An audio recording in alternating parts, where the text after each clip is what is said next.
The Cherokees are mountain people. Their homes are located in the Oconee and Pickens counties, but they claimed all the land west of the Savannah River as their hunting grounds. The Cherokees were the tallest and strongest of South Carolina Native Americans. Their tribe was the most important in the state. The Cherokees are fierce warriors, always ready for a fight. Many of the Cherokees fought on the side of the British in the war with England. They were great hunters. They used blowguns to hunt small animals such as squirrels and birds, so that their feathers or skin of the animal would not be damaged. Their guns were 9 to 10 feet long. They could kill an animal 40 to 60 feet away. The Catawbas lived along the Catawba River. They were so peaceful and the best friends that the white men had. They were so loyal that they were a part of an army of South Carolina and helped our state fight the French and the British. Because of their friendship, they were the only Native Americans allowed to remain in South Carolina. Today they lived on a small revision in York County. They still make their famous pottery. The Yamassees lived in the lower part of South Carolina, near the Savannah River. They hunted, fished, and farmed the land.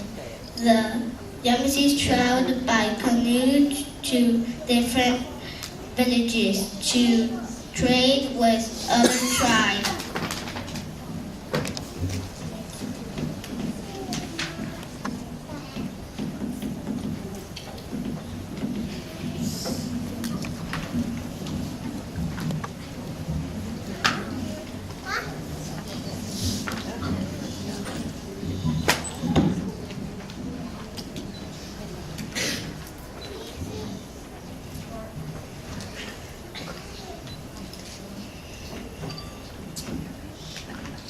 I am Eliza Lucas Pickney, and I was only 16 years old when I began managing my father's plantation.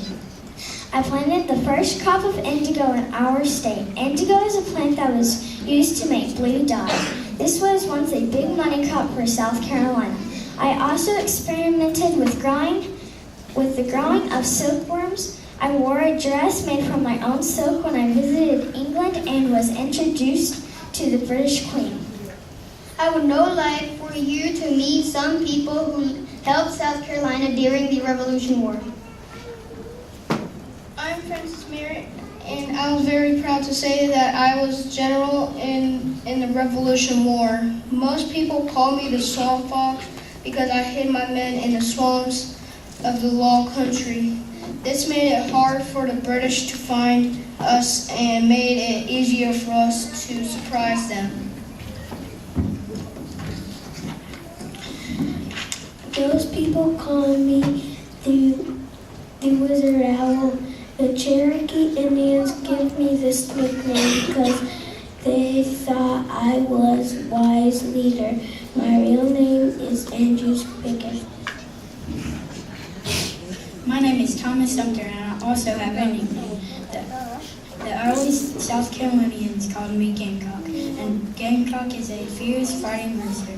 Many people thought I was daring and reckless leader, so they gave me this name.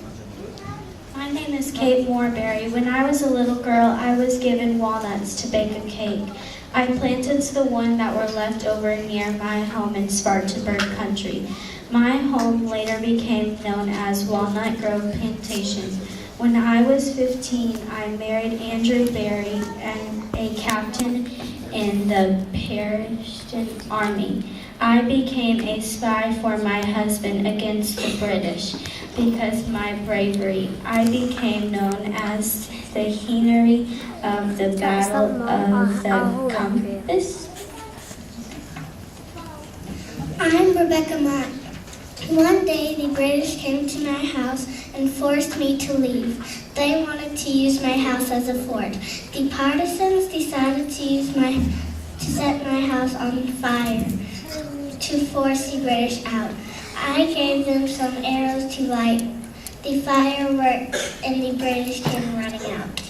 I am Sergeant Jasper. Was in a battle at Fort Moultrie. When our flag was shot down by the British, I jumped over the walls to rescue it, even though the British were coming at us. By this time, large plantations and slavery had become a way of life in the South. Slaves had to entertain themselves. Singing and telling stories were two of the things they enjoyed.